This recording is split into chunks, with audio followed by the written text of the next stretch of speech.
em nome do ecossistema Ânima, bem-vindos ao nosso Comunicarte, que é o nosso primeiro evento nacional de comunicação e artes da Ânima. Muito legal vocês estarem aqui. E eu não podia estar mais feliz de começar o Comunicarte com o Rodrigo Nogueira.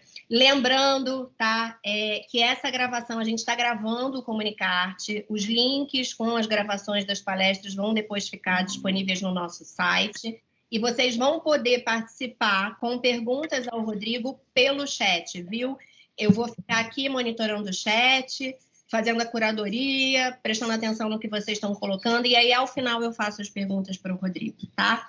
Então, sejam todos muito bem-vindos. Vou ler aqui o Rodrigo.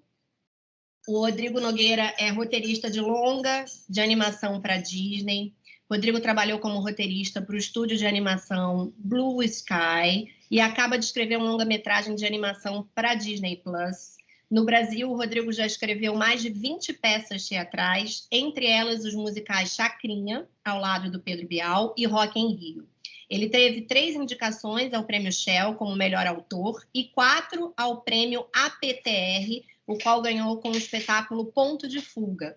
Rodrigo foi também roteirista de 2 longas-metragens, SOS Mulheres ao Mar, 1 e 2, e colaborador de 2 novelas, Bela Feia e Balacobaco. E Rodrigo está falando hoje diretamente de Nova York, e eu devo dizer a vocês, não vou evitar, que nós somos amigos de longa data, fomos estagiários juntos na Globo News numa outra vida.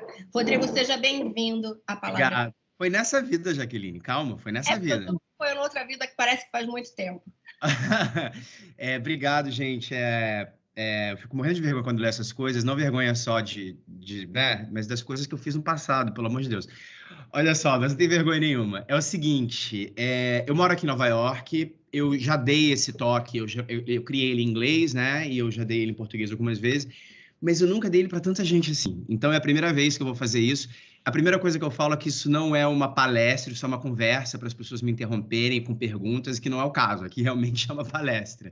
Mas, realmente, como é muita gente, as respostas, as perguntas podem ficar para o final. Mas, caso alguma coisa vocês não entendam, pode escrever alguma coisa no chat que, se eu conseguir ler, eu respondo na hora, beleza? A primeira pergunta, Jaqueline, porque eu nunca usei o Teams, está dando para ver? Está dividindo? Vocês conseguem ver? Vendo perfeito. Maravilha. A gente consegue te ver e consegue ver o que você está projetando. Vamos lá, eu vou falar rapidamente para vocês como isso aconteceu, como esse toque veio. Eu fui contratado para Blue Sky Studios, que era um estúdio que era Fox Animação e virou Disney depois, para escrever Rio 3 na época. E eu não sabia o que eu estava fazendo, eu não tinha noção. Então eu me ferrei muito durante 2 anos para entender um pouco como os americanos escrevem histórias, né? Isso aqui está no conceito de filme de Hollywood, bem animação de 3 atos. Eu vou ilustrar com umas animações da Pixar, mas isso serve para contar qualquer história, porque aí eu peguei o meu lado, né, bem latino de emoções, e falei assim, como é que eu conto a história do ponto de vista do personagem? E eu uso muito o conceito de sombra do Carl Jung. Então, esse toque bem louco é isso, a mistura da estrutura da Pixar, que eu adaptei para mim mesmo, com o conceito de sombra do Jung. A primeira coisa, o nome desse toque, que é em inglês, porque o toque é em inglês, não é nenhum americanismo meu, é story sharing, que é um wordplay, uma brincadeira com storytelling, né? Que quando a gente conta história, é o que eu falo, a gente está vendo uma coisa e relatando. E quando a gente divide uma história, a gente está pegando a história de dentro da gente. Isso não quer dizer que você vai contar a história exatamente como aconteceu com você. Pelo contrário, eu acho que eu particularmente preciso de distanciamento. Mas o sentimento tem que ser esse. Então, vamos lá. Eu divido a minha forma de contar a história em 3. E esse toque é dividido em 3 coisas que eu acho que são fundamentais para você contar uma história que mova plateias e leitores. A primeira delas é personagem. Você não vai ver plot nessa lista, porque plot é a última coisa que vem. É a roupa que você vai colocar dentro dessa base da história, que é o personagem. A segunda, desculpa, é mudança, ou seja, para essa estrutura de história, que não é um anti-arco, que tem esperança, o personagem começa de um jeito e termina de outro. Existe uma outra estrutura desse cara aqui, por exemplo, o Toro Ferdinando, que eu trabalhei com o Carlos Saldanha, que criou, né, o Toro, que ele começa o filme querendo cheirar flor e não brigar, e termina o filme querendo cheirar flor e não brigar. Só que no final ele conseguiu convencer a Espanha de que a tourada é errado. Então, se o personagem não muda, ele muda o mundo, ela muda o mundo em volta.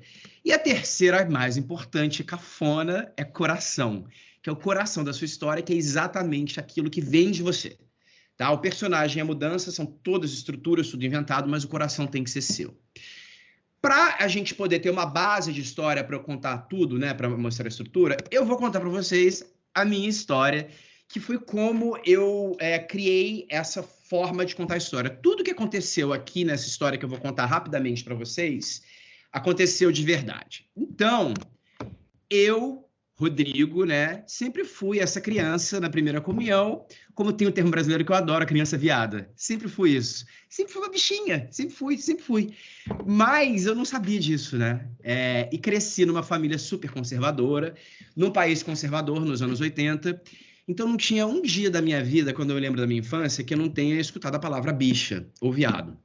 Ou porque alguém me chamava disso, ou porque eu falava isso para as pessoas. Tem uma expressão aqui nos Estados Unidos que eu acho que é muito boa, que é hurt people, né? Pessoas machucadas machucam os outros. Eu tive muito isso durante a minha infância. Eu cresci, então, completamente no armário, sem falar para meus pais quem eu era, né? Eu fui validado por um personagem que eu criei. Quando eu falei para minha mãe que eu era gay aos 28 anos de idade, ela falou assim, você não é gay. A sua tia Lourdes botou carta para mim, disse que esse dia ia chegar e para eu não me preocupar. E eu acreditei. Eu queria muito acreditar, na verdade, porque eu tinha tido uma vida muito difícil com meu pai militar. E isso, eu fui até os 35 anos levando essa vida, que foi quando eu escrevi o Rock in Rio musical. Eu fui escritor do Rock in Rio musical, eu escrevi várias peças, Obituário Ideal, Play com a Maria Maia, que fez bastante sucesso. Eu era uma pessoa de muito sucesso, mas extremamente infeliz. Então, aos 35 anos, que é onde essa história de verdade começa, eu era esse cara que estava buscando sucesso, queria uma validação exterior enorme. Eu bebia pra caramba, usava muita droga, nenhum shame para quem usa droga ou bebe, mas quando você usa isso para não entrar em contato com uma dor sua é problemático, né? Mas eu era essa pessoa, era convidado para ser DJ em festas, mas era extremamente infeliz. Com 36 anos, eu fiz a minha primeira viagem para Nova York depois de muito tempo, que é essa viagem aí que eu estava sozinho e eu senti uma liberdade que eu nunca tinha sentido antes na minha vida. E eu atribuí essa liberdade às peças que eu tinha visto. Eu voltei para o Brasil falando assim, caraca, um dia eu tenho que morar em Nova York, porque é lá que vão me entender, é lá que o meu trabalho é entendido. E eu voltei para o Brasil com a certeza de que um dia eu ia morar na Broadway. E aí um espetáculo que eu ia dirigir foi adiado, e eu imediatamente voltei para Nova York e comecei a minha história. Eu aluguei um apartamento em frente a esse prédio, que é o prédio de Friends, e comecei a viver o sonho de Nova York, querendo chegar à Broadway. Antes de me mudar, eu tinha feito isso. O Rock in Rio musical que eu fiz no Brasil, o Medina pediu para eu fazer uma adaptação para o Rock in Rio Lisboa.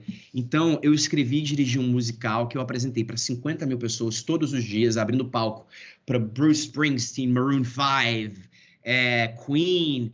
E no último dia me chamaram no palco e eu tirei essa foto, né, com 50 mil pessoas, assim, na minha frente, aquela coisa. Então, quando eu estava aqui nos Estados Unidos, eu tinha uma obsessão em mostrar para todos os diretores e para toda a classe o quanto eu era bem-sucedido e famoso e bom, porque eu queria essa aprovação deles, né?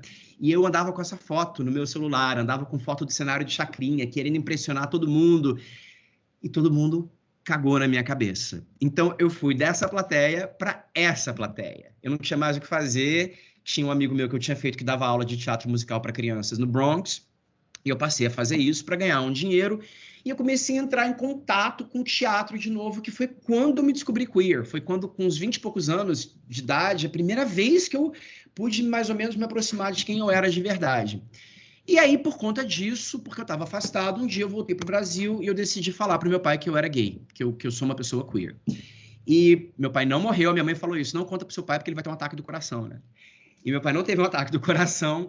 Isso foi uma libertação muito grande e me deu coragem para, aos 39 anos de idade, a história começou com 35, eu escrevi a minha primeira peça com personagem queer ao centro.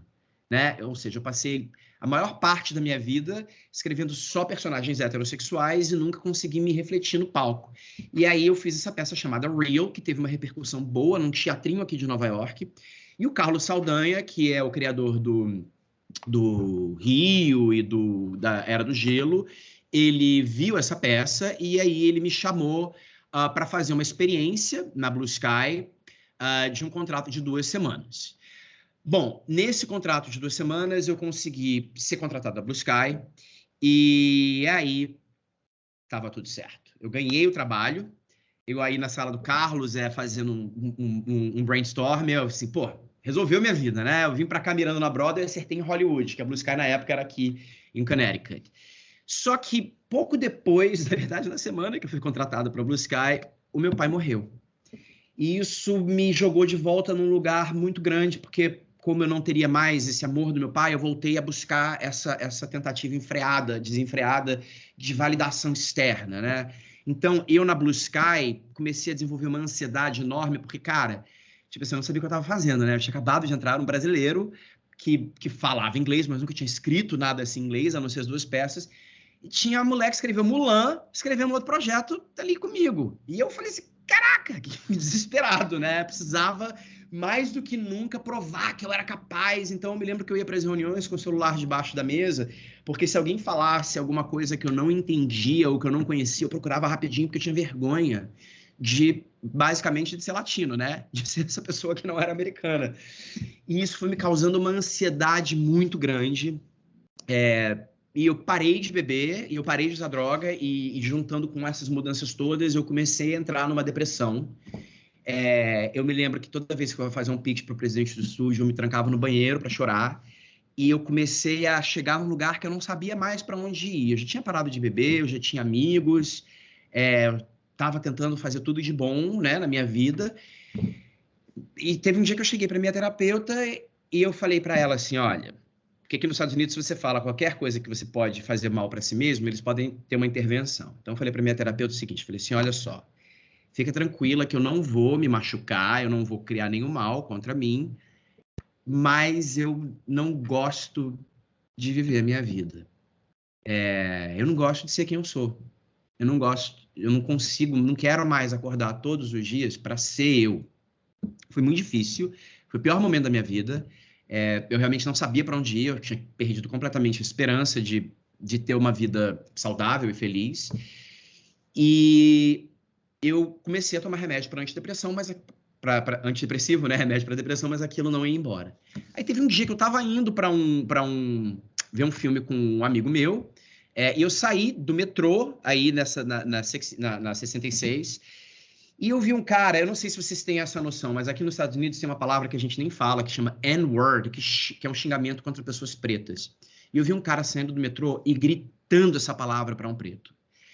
E o metrô saiu, ficou só eu e o cara na estação, mais outras pessoas, e aquilo me deixou muito com injustiça, aquilo me deixou muito mexido. E aí eu fui confrontar ele, eu falei, you racist piece of shit. E aí ele começou a gritar comigo, gritar coisas mais racistas contra o homem, e me chamou, falou, everything's gonna be over for all of you, vai tudo acabar pra vocês, and for you too, you fucking faggot. Seu viado, sua bicha de merda. O que eu tinha ouvido a minha infância inteira. E aí eu cuspi na cara dele. E saí correndo por essa rua que vocês estão vendo. Agora eu tô rindo, que foi muito engraçado, eu tava louco, né? Porque no Brasil é crime hediondo e isso aqui não é, né?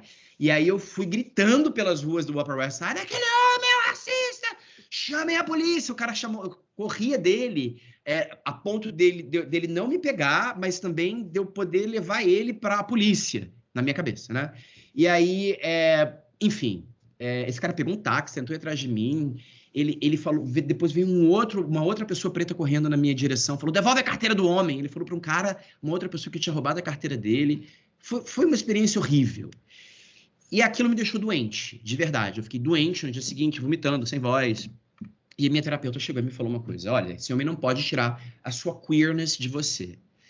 E aí, naquela noite eu estava tomando um banho, pensando sobre aquilo, e eu comecei a pensar na minha infância, de quando eu tinha 12, 13 anos, que eu era apaixonado por uma menina chamada Michelle, e no meu aniversário que eu ia beijar a Michelle, parecia cena de filme, né? Aliás, tudo que eu tô contando parece um filme, mas é verdade. que eu ia beijar a Michelle, e no momento que eu ia beijar ela, isso aconteceu, meu pai chegou, acendeu a luz, e a partir daquele momento, eu virei bicha. Assim, eu virei bicha, eu virei gay. Que história é essa? Eu nasci gay. E aí eu comecei a ter várias memórias de eu criança, brincando com a camisola da minha mãe. Não por nenhum motivo, só porque eu gostava das cores dela, da textura e das cores pastéis. Aí eu saio do meu banheiro e tem uma foto aqui que vocês veem no meu apartamento, mas como eu tô no meu apartamento eu posso mostrar para vocês. O meu apartamento, ele é tipo o mundo pastel. Inclusive, essas foram as primeiras obras de arte que eu comprei para esse apartamento quando eu me mudei para cá, que são exatamente o que me lembram as camisolas da minha mãe.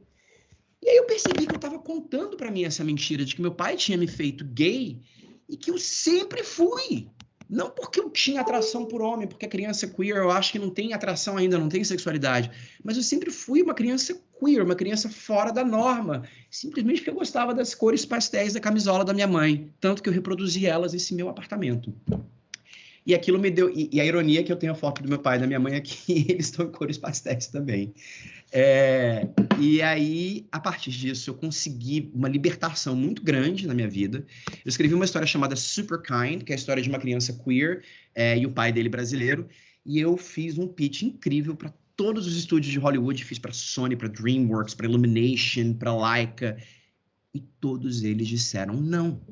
Porque para o mercado americano, uma produção de 150 milhões de dólares não interessa falar isso. Mas isso, ao contrário, só me deixou mais feliz e mais certo, porque a partir daquele momento eu não precisava mais da validação externa para ter a minha história. Eu mesmo era dono da minha história, só estava feliz em poder contar ela e com que ela existisse no mundo do jeito que ela era.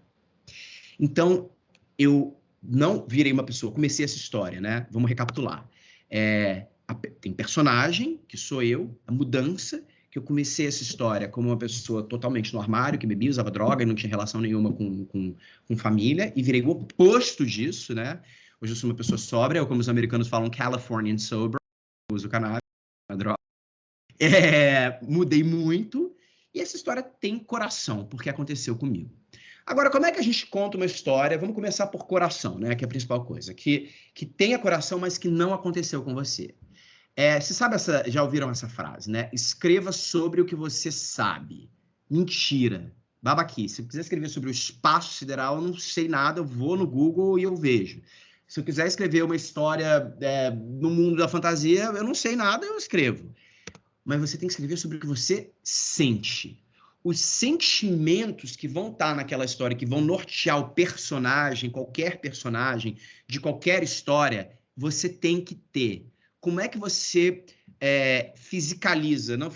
deixa esse sentimento tangível a partir do tema? Se eu perguntasse para vocês, essa é a hora que eu pergunto, né? Mas se vocês quiserem escrever no chat, podem escrever assim. Se eu perguntasse para vocês, assim, qual é o tema dessa história, né? Qual o tema dessa história que eu acabei de contar para vocês? Aí, o que eu ouço muito, a Laika disse não, Michelle, ela falou não, mas a Laika falou não, mas quase queria, tá? Quase conseguiu.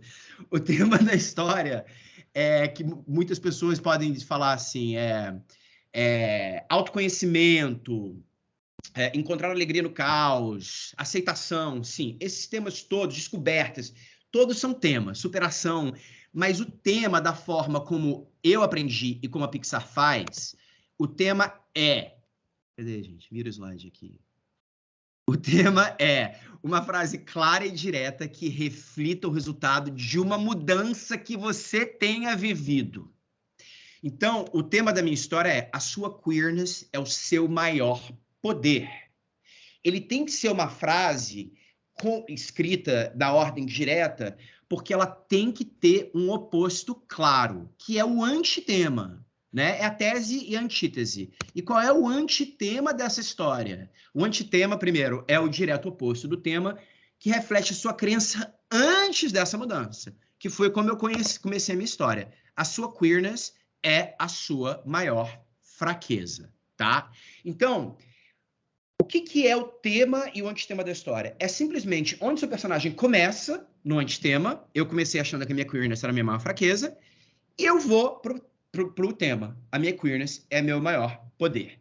Como é que a gente diretrizes para você colocar essa mudança que você viveu numa frase que tem efeito, que vai tornar a sua história muito, muito, muito poderosa. O tema, geralmente, é a nova ideia. E o antitema é a norma social.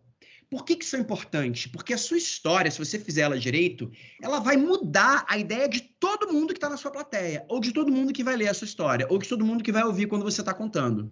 Então, as pessoas vão começar na norma social, aceitando aquilo, e vão terminar com a sua nova ideia. Você vai promover uma mudança no seu ouvinte, no seu leitor, na sua plateia.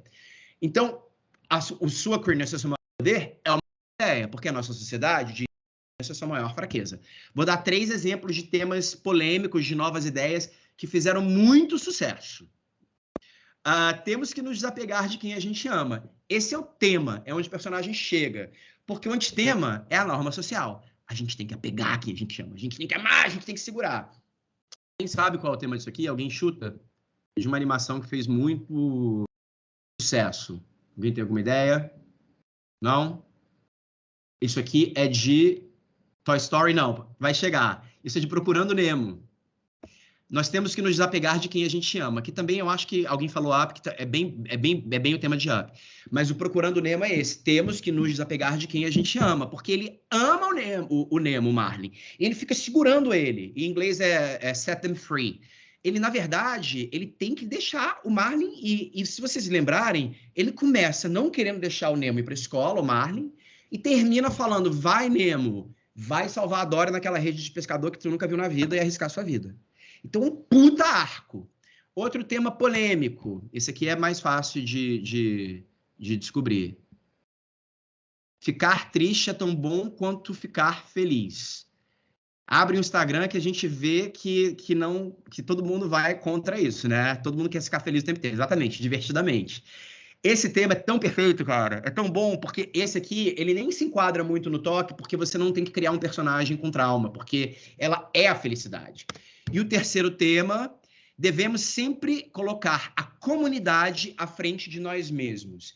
Esse é o Toy Story. Porque, se vocês perceberem, ele sempre quer ser o líder, né? E, na verdade, ele tem que entender que tem muito mais a ver com a amizade. Olha o neologismo seu. Eu faço neologismo pra caramba. Eu nem sei qual foi o neologismo, mas eu faço muito. Adoro fazer neologismo. Outro dia eu inventei um neologismo... Bom, não vou tergiversar. Voltando aqui. Então, esses são 3 exemplos de temas que fizeram muito sucesso e são temas polêmicos, né? Porque eles são a nova ideia. E porque o antitema é a regra social. Então, a regra social, a gente tem que segurar quem a gente ama, ficar feliz é muito melhor que ficar triste, e a gente tem que se colocar na frente da comunidade. Agora que a gente falou de tema, vamos falar de personagem, que é a segunda coisa, que é quando eu abordo uma história. Personagens são sempre 3 perguntas que eu faço. Quem é ela? Qual o problema dela? E por que ela é assim? Muito simples, muito direto. Na minha história, que aconteceu comigo, quem é o personagem? Rodrigo, 35, eu tenho 43, mas eu comecei com 35, homem latino roteirista. Qual o problema do Rodrigo? Busca ser famoso a qualquer custo. Era isso, eu queria fama. Mas por que eu era um escroto? Porque eu queria ser rico? Não. Porque foi rejeitado pela sua família por ser queer. É muito simples. Como eu fui rejeitado da minha vida inteira e não tive a aprovação dos meus pais, eu busquei essa aprovação querendo ser famoso. É só isso. Esse é um personagem que você vai tratar para começar no tema e terminar no tema. Vamos lá. Ih, caramba, cadê o outro exemplo? E eu apaguei. Mas tem uns exemplos de personagens que eu vou dar aqui. Eu apaguei sem querer. Eu vou falar para vocês. No Nemo, qual é o personagem do Procurando Nemo? O Marlin. O Marlin... Ah, não. Desculpa, esquece. Não apaguei, não. É isso mesmo. Falei que eu ia ficar confuso porque eu mexi no toque. Agora a gente une tema a personagem. Para unir tema a personagem, é uma coisa bem da Pixar, que é o que a personagem quer e o que a personagem precisa. O que a personagem quer é o problema que vem do trauma. O meu problema era ser famoso. Por que eu quero ser famoso? Porque eu nunca fui amado. O que ela precisa? O aprendizado do tema para parar de sofrer. A minha queerness é o meu maior poder. Porque quando eu aprendo isso, eu não preciso mais ser famoso para buscar validação, porque eu encontro a validação em mim. Tá claro? Se não tá, agora sim vem os exemplos. Querer e precisar. Rodrigo é um roteirista de 35 anos que quer ser famoso, problema que vem do trauma, porque nunca foi amado, mas precisa mostrar para o mundo o seu verdadeiro. Acabou. Em uma frase, você tem o personagem do seu filme que você vai desenvolver, ou da sua história, ou do que quer que seja. Próximo. Marlin é um pai-peixe, um peixe-pai, que quer controlar o filho, porque perdeu a família toda, né? A gente viu isso, a Disney faz isso super bem, coloca logo de cara, mas precisa deixá-lo ser livre. Terceiro, a Joy é uma emoção que quer que Riley fique o tempo todo feliz, mas precisa permitir que ela fique triste. Agora, por que isso aqui é importante? E aí eu sempre dou o exemplo, né? Por que você precisa saber o porquê do personagem, o porquê que ele tem esse problema? Porque aí você vai escrever o seu personagem com compaixão. O exemplo que eu sempre dou, uma pessoa que não gosta de criança, super difícil, certo? É esse personagem. Então, mas se eu sei que essa pessoa, essa mulher ou esse homem, não gosta de criança porque viu o filho ou o irmão pequeno ser assassinado na frente dele, eu vou escrever esse personagem com uma mão com compaixão. Eu não preciso fazer que nem no Procurando Nemo, que logo de cara mostrou o Marlin vendo a família inteira sendo assassinada e comida pelo tubarão, para justificar o comportamento tóxico que ele tinha com o Nemo. Mas se eu, como roteirista, já souber disso, eu, como contador de história, já souber disso antes de começar a escrever a história, eu vou escrever essa história com uma mão com compaixão. Então, se eu for escrever uma cena em que a personagem faz uma coisa horrorosa com uma criança, eu sei que na próxima cena que eu for escrever, eu já vou colocar ela abrindo a carteira, vendo a foto de uma criança e ficando com o olho cheio d'água. Eu não preciso dizer por quê, mas eu pelo menos já consigo dizer por que ela tem esse problema. O slide está cortado, eu já entendi agora. Voltou o slide? Eu acho que sim, é porque ou eu vejo o chat de vocês, ou eu corto o slide. Voltou. Voltou, obrigado. Então, vamos lá. Deixa eu fazer isso aqui, gente, que aí, pronto, acho que agora eu consigo ver o chat de vocês e o slide. Agora vem a terceira parte, a mudança. Desculpa, mas uma última coisa que eu queria falar de tema. Eu sempre dou um exemplo de um tema para vocês verem como você pode pegar uma experiência pessoal e transformar em outra. Eu adotei um cachorro, que acho que não está aqui. Aleph, daqui a pouco ele aparece. Eu tenho um tema baseado na minha história com ele, que é o seguinte: o amor não é um sentimento natural, é uma construção artificial. Esse é um tema que é uma nova ideia, porque a regra social é que o amor é natural, né? O amor é essa coisa misteriosa. Tem um livro da Bell Hooks maravilhoso, chama Tudo Sobre o Amor, que é essa coisa misteriosa, que a gente se encontra e se apaixona. Eu, quando adotei meu cachorro, que era um rescue, né, um cachorro de rua, achando que ele ia me amar, que ia ser o máximo, ele me mordeu na primeira semana de tirar sangue. E eu tive que falar: seu filho da puta, tu vai me amar. E eu trabalhei 2 anos com ele para construir esse amor. Então, eu passei por essa mudança na minha vida, passei por esse tema. Esse tema que eu falei para vocês agora, o amor não é um sentimento natural, é uma construção artificial, é baseado numa experiência minha.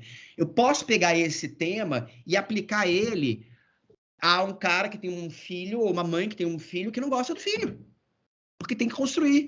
Eu posso pegar esse tema e aplicar ele para uma comédia romântica. Eu não preciso contar minha história com o Aleph, mas esse tema, eu vou ter ele o tempo todo no fundo da minha cabeça. Tá? Então, agora a terceira parte é a mudança. A mudança é a história que você vai contar. A mudança é a jornada do personagem, de rejeitar o tema para abraçá-lo. De deixar de lado o que ela quer para fazer o que ela precisa, do querer e do precisar. De abandonar o seu sistema de crença para construir um completamente novo. Então, gente, a história é simplesmente o personagem começar no tema e terminar no tema. Só isso. E para isso, existe uma estrutura muito baseada no conceito de sombra do Jung, que eu vou falar para vocês agora rapidamente. Quando eu escrevo cada frase, uma frase para essa estrutura, eu só quero que vocês percebam que eu coloco o mínimo de plot possível. Eu tento colocar o máximo de sentimento, porque o plot não interessa, você muda ele o tempo todo, especialmente se você está trabalhando para um estúdio como a Disney ou como qualquer outra coisa, que chega e muda. A Jennifer Lee, que foi a mulher que fez Frozen, ela tem um podcast que ela fala assim: cara, trabalhar em animação, você ficar 6 meses escrevendo um roteiro, que nem uma louca, chega, eles aprovam no 6º mês, lá com todo mundo, e aí quando os executivos, aí na hora que você vai embora, alguém fala assim: e se eles forem cachorros? What if they were dogs? Aí você tem que escrever tudo, reescrever tudo mostrando que são cachorros. Mas se você vem dessa parte de que o plot não importa, em que você tem todo esse arco emocional, tá tudo certo. Então vamos lá, começamos com a sombra. A sombra nada mais é, a sombra do Jung, do que o problema, né? É o comportamento que a pessoa tem, que o seu personagem tem, que faz mal a ela e as pessoas em volta dela, mas que ela não sabe. Por isso, é uma sombra. E a minha sombra é: Rodrigo busca fama para esconder quem ele é de verdade, que foi rejeitado pela sua família como bicha. Acabou. É só isso. Essa era a minha sombra. Aí o plot, eu vou mostrar lá eu usando droga, eu vou mostrar eu sendo escroto, querendo sair no jornal, eu vou mostrar eu acordando do lado de um cara super gostoso e falando pro meu pai que eu tô com uma mulher. Não importa. A sombra é essa. Como eu vou construir essas cenas é plot. Aí a gente... essa aqui... Aí agora vem o primeiro exemplo. Às vezes o vídeo dá um chabuzinho, então vamos ter um pouco de paciência. Isso aqui, gente, com 1 minuto e 8 segundos, eu vejo claramente a sombra do Marlin. Olha como isso é bem feito. Wake up! Come on, first day of school! I don't want to go to school. 5 more minutes. Not you, Dad, me! Get up! Time for school! Boy, oh boy! Nemo! First day of school! Nemo, don't move! Don't move! You'll never get out of there yourself. I'll do it. All right, where's the brake? You feel a brake? Sometimes you can't tell because fluid is rushing into the area. Now, any rushing fluids, are you woozy? How many stripes do I have? Fine. Answer the stripe question. 3. No! See, something's wrong with you. I have 1, 2, 3. That's all I have? Oh, you're okay. How's the lucky fin? Lucky. Let's see.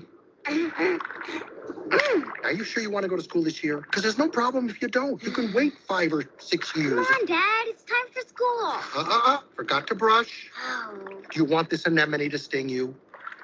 Yes. Brush. Okay, I'm done. Up, you missed a spot. Where? There. Right there.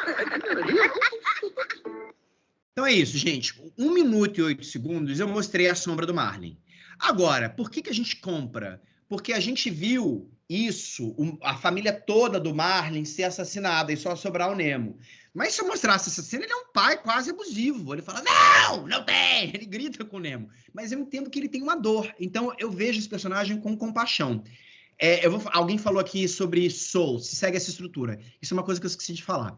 Essa estrutura, primeira coisa que eu falo, eu não estou inventando a pólvora, eu não estou fazendo nada. Existe um livro chamado Save the Cat, que é super conhecido.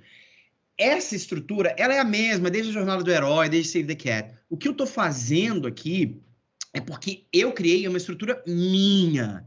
Se Soul segue essa estrutura, eu não sei dizer porque essa estrutura é minha, mas provavelmente segue uma estrutura muito parecida com essa. É porque a diferença, e eu vou mostrar no próximo prompt, no próximo coisa, é que eu tento falar isso internamente do personagem e não do plot. Eu imagino que a dublagem de vocês seja melhor, gente. A dublagem de vocês. A nossa, né? Porque eu sou brasileiro, louco. Mas é porque como eu tenho isso aqui tudo certinho, eu coloco já o que tem. Eu não consegui achar esse clipe em português. Então, a próxima história é Chance de Mudar. Chance de Mudar, eu não sei se vocês já ouviram, tem uma coisa em cinema que fala incidente incitante, inciting incident. Por que é importante falar chance de mudar? Porque se eu estou numa sala de roteiro ou criando uma história e eu falo incidente incitante, a cabeça de todo mundo, eu sou obcecado com Wittgenstein, que é um filósofo que fala sobre linguagem, e Saussure também, estou ficando, enfim. A cabeça de todo mundo vai para o que a língua está falando, né? Vai para o incidente incitante, para uma coisa para fora do personagem. Quando eu falo chance de mudar, é para dentro do personagem.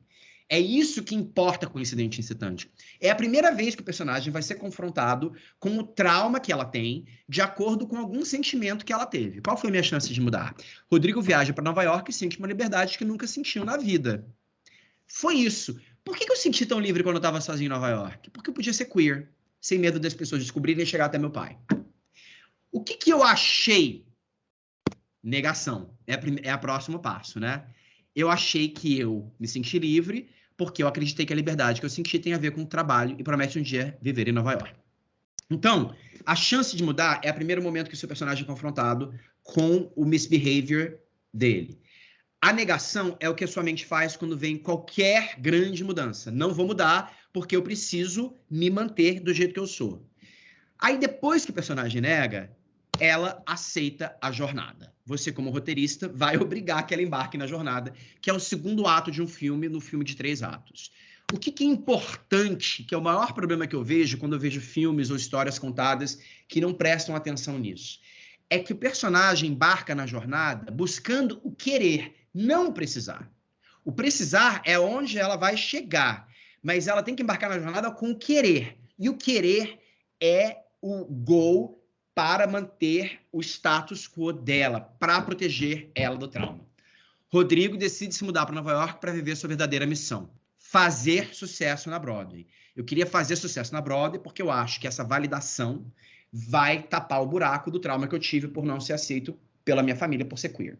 Tá claro isso? Isso é muito importante. Você já está aqui nos 20 minutos de um filme, se for filme, se for uma história, mais ou menos um quarto da história, um terço, e você está mostrando que o seu personagem está entrando numa jornada, mas pelos motivos errados.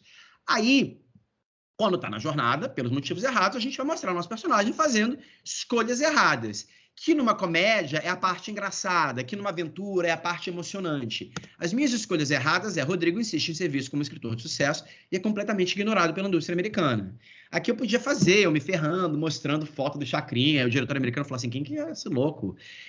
Mas o importante é mostrar que eu estou insistindo num erro sempre para me proteger do trauma. Eu vou colocar o personagem fazendo as escolhas erradas. A gente vê isso em filme, às vezes é falado como, no Save the Cat, eles usam como fun and games. Fun and games é externo, é engraçado, porque a gente está vendo o personagem fazendo escolha errada baseado no trauma que ela tem por causa da sombra.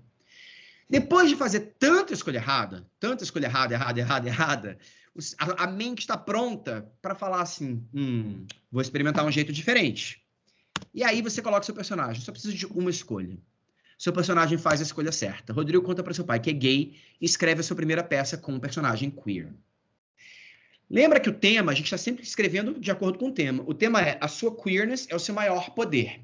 Depois que a gente faz a escolha certa, a gente tem um vislumbre de como seria a nossa vida caso a gente de fato mudasse.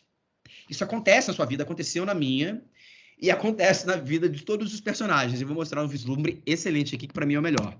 O meu vislumbre foi Rodrigo ofereceu o trabalho dos seus sonhos e tem a oportunidade de se firmar como roteirista latino em Hollywood. Aqui eu escrevi até como muito plot, mas o meu vislumbre seria o quê? É eu entender o que é viver num mundo em que eu sou abertamente queer. E aqui eu estou usando queer, também vou falar da Bell Hooks de novo, tá? A Bell Hooks fala que queer não necessariamente é ser gay ou ser hétero, é você viver num mundo em que você está contra a norma do patriarcado, a norma heterossexual, qualquer coisa. Então, aqui, eu ser latino é uma queerness minha. Então, o meu vislumbre aqui foi como eu podia, o que eu podia, né? Eu podia vislumbrar uma vida boa sendo quem eu sou. E agora eu vou mostrar para vocês um dos melhores vislumbres que acontece, que chamam de midpoint do filme, nessa forma de estrutura, que é a minha estrutura, que é uma estrutura que não existe, mas que repete várias estruturas. Exatamente, vislumbrar uma vida de autenticidade, Ana Luísa, nesse tema, que a sua queerness é o seu maior poder, né? No tema que a queerness que é uma construção do amor, o vislumbre seria, eu posso construir o amor. Não, eu não posso. Vamos lá, o vislumbre mais legal da história do cinema, eu acho. Lembrem que o tema é a tristeza é tão importante quanto a felicidade. It still has some song power left. Who is your friend who likes to play?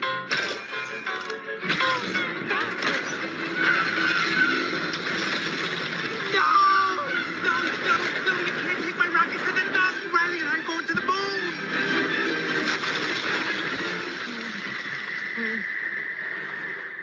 Riley can't be done with me.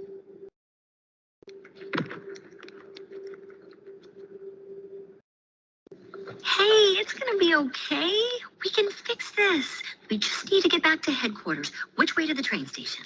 I had a whole trip planned for us. Hey, who's ticklish, huh? Here comes the tickle monster. Hey, Bing Bong, look at this. Oh, here's a fun game. You point to the train station and we all go there. Won't that be fun? Come on, let's go to the train station. I'm sorry they took your rocket. They took something that you loved. It's gone. Forever. Sadness. Don't make him feel worse. Sorry. It's all I had left of Riley. I bet you and Riley had great adventures. Oh, they were wonderful. Once we flew back in time. We had breakfast twice that day. Sadness! Sounds amazing. I bet Riley liked it. Oh, she did. We were best friends. Yeah, it's sad.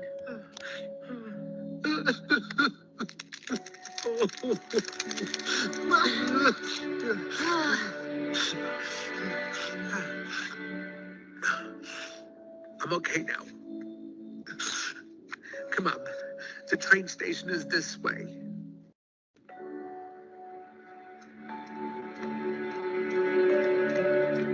How did you do that?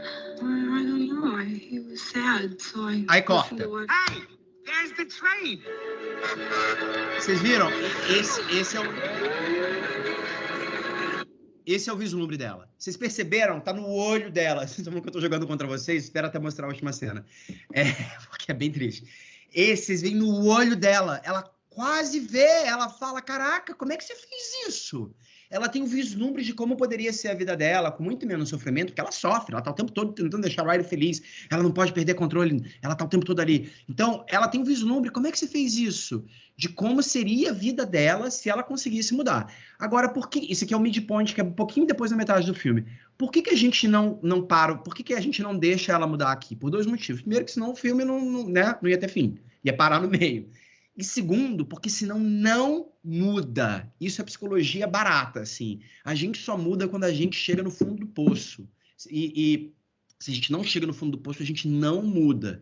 Por isso que a segunda parte do filme é a volta da sombra.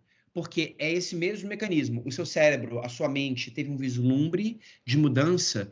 E aí, para ter o vislumbre de mudança, você tem que encarar o seu trauma. Então, quando você encara o seu trauma, a sombra quer te proteger. Fala assim, não. Opa, você não vai encarar esse seu trauma, não. Vamos fazer o seu comportamento antigo. Vamos voltar a ser quem você era antes, com toda a força. Rodrigo perde seu pai.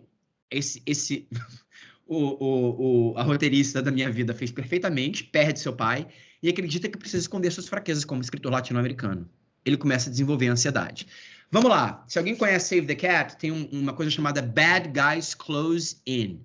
Bad Guys Close In, foda-se os bad guys. O importante, os bad guys close in, vem só para colocar o seu personagem ou a sua personagem sob pressão e aí voltar à sombra. Quando eu perdi meu pai, eu fui lembrado do que não é o amor do meu pai. Então, eu voltei a ter esse comportamento. A minha sombra é fazer sucesso para compensar a falta de amor. Vê como é muito claro. Por isso que eu tentei ao máximo esconder essa minha queerness. A minha queerness, ser latino, era a minha maior fraqueza. Calma, Michelle, a gente vai chegar agora no enfrentamento da sombra. E aí, quando volta a sombra, chega no fundo do poço, que é o pior momento da vida do seu personagem, que é a pior coisa que pode acontecer com o seu personagem dentro, né, dessa estrutura, dentro desse tema. E para mim, foi Rodrigo cai em depressão e diz para sua terapeuta, eu não gosto de viver a minha vida. Esse foi meu fundo do poço. A partir do momento em que a sua mente já te fudeu até ela não poder mais, desculpa, eu não sei se pode usar esses termos nessa palestra, Jaqueline, mas enfim, foda-se. Que ela já foi até não poder mais, a mente está pronta para mudar. E aí, Michelle, vem o momento de luz, que é quando você finalmente encara a sua sombra. Rodrigo se dá conta que foi eu falando assim, gente... Mas eu sempre fui bicha, eu sempre fui gay, meu pai não contou essa história nenhuma, eu não preciso da aprovação dele. Rodrigo se dá conta de que tem se contado uma falsa história a vida inteira, seu pai o fez gay. Quando ele descobre a mentira, Rodrigo abraça sua queerness pela primeira vez na vida. E aí, a partir daí, eu mudei. Mas a gente muda internamente. A gente tem que saber se a gente pode mudar para o mundo. E isso é uma coisa que eu estou aprendendo agora. Quando você muda, você tem que provar para o mundo que você mudou. Por isso que toda história tem terceiro ato. Mas antes do ato, vem essa cena em que o Woody finalmente aprende o tema. Comunidade é mais importante que individualidade. Só para vocês... Eu vou mostrar a cena e depois eu falo. É essa aí. Essa cena é difícil.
Cara, é foda, é muito bom, né?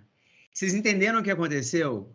O Uri, ele simplesmente desistiu de salvar a sua própria vida para morrer com seus amigos. É assim, é a maior aprendizado de tema. Devemos sempre colocar a comunidade na nossa frente.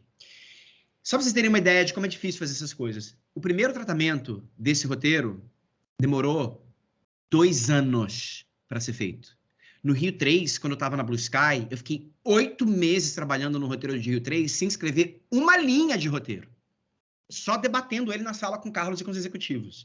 Porque na animação, por isso que ele é tão eficiente. Porque como não tem set, não tem ator, você tem que colocar tudo no papel.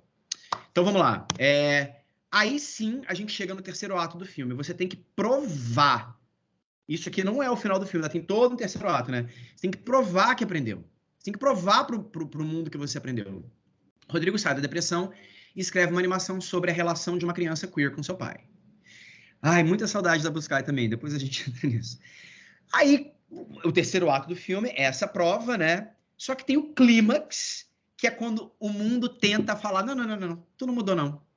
O mundo fala, não, você ainda é aquela pessoa antiga. Que é o mergulho na alma. Aí você tem que ir lá no fundo da alma e tirar da alma a força para mostrar que você mudou. E o meu foi, Rodrigo faz pitch de sua animação para os principais estúdios de Hollywood e todos a rejeitam. Mas a cada rejeição, Rodrigo tem mais certeza de que está no caminho certo. Porque eu entendi que a minha queerness é o meu maior poder.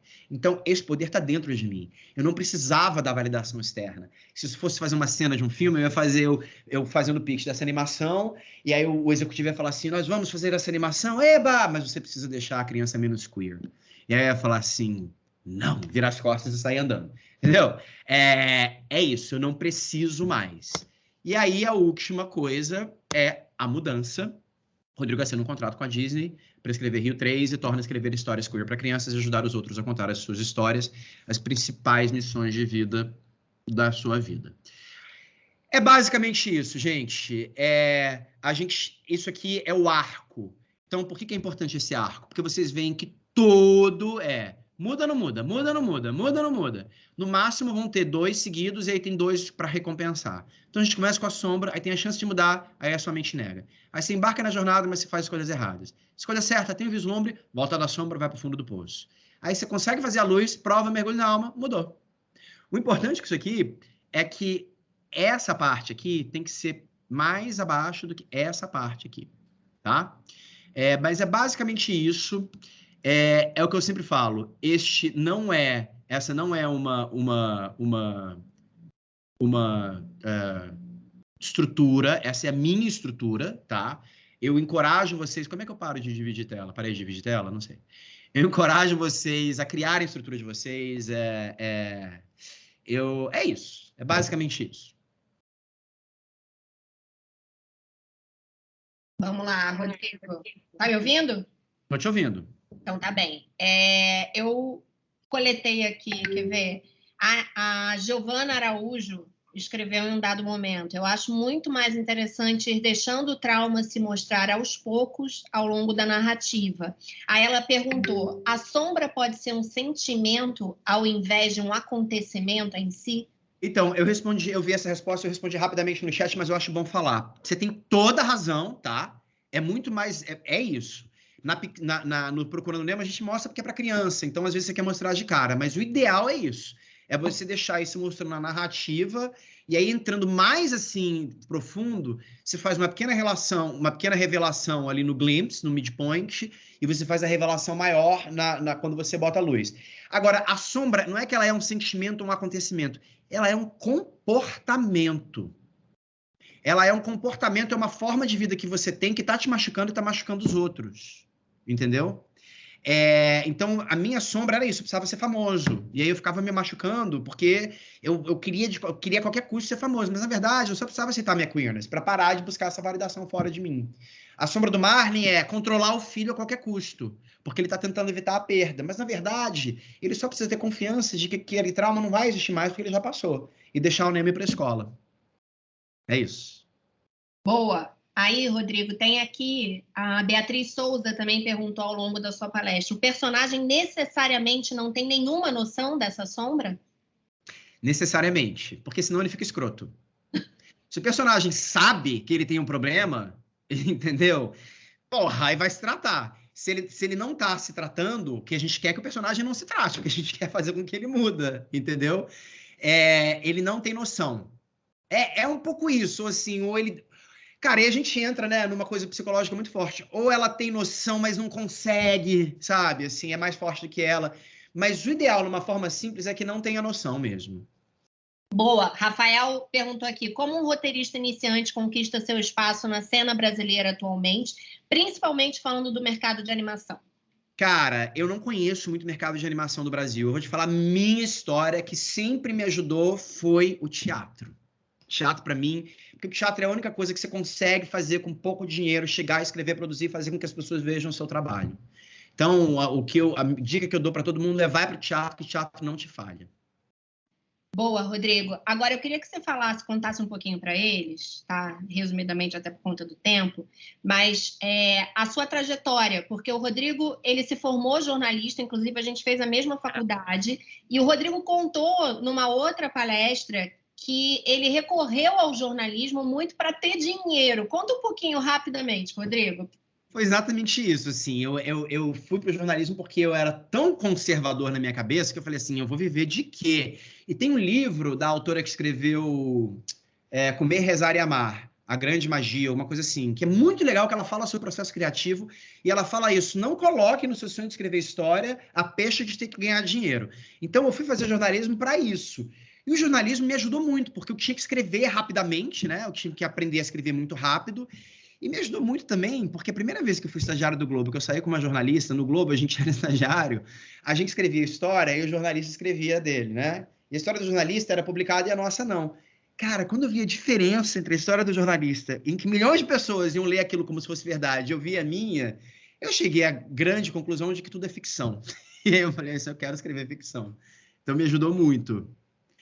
Vou só falar duas coisas rapidinho que eu li aqui. Uma é sobre... Ai, eu já esqueci a segunda. Mas alguém me perguntou sobre curta. Como escrever isso num curta? Cara, eu tô escrevendo um curta agora, é muito engraçado. E assim, eu não troco nada, tá? Eu continuo escrevendo eu uso essa estrutura. Porque essa é uma estrutura... Deixa eu ver se eu consigo share screen aqui com vocês. Essa é uma estrutura... Não, peraí, stop presenting... Essa estrutura, quando você for escrever, você escreve, vocês estão vendo? Olha aqui, é exatamente essa estrutura, é porque eu não aguento, eu já saio escrevendo diálogo. Mas tá vendo? Wrong choices, the right choice. Aí quando chega no final, the glimpse, the shadow, rock bottom, the light, the proof, deep dive into the soul, live the change.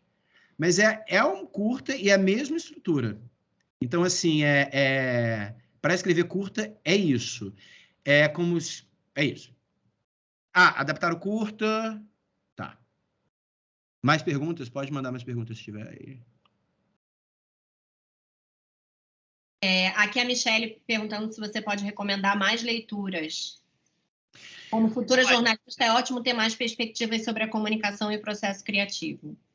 Cara, tem um livro, porque eu não sei as coisas que tem aí, né? Mas tem um livro que chama What Happened to You? Que eu não sei se tem aí, eu acho que tem.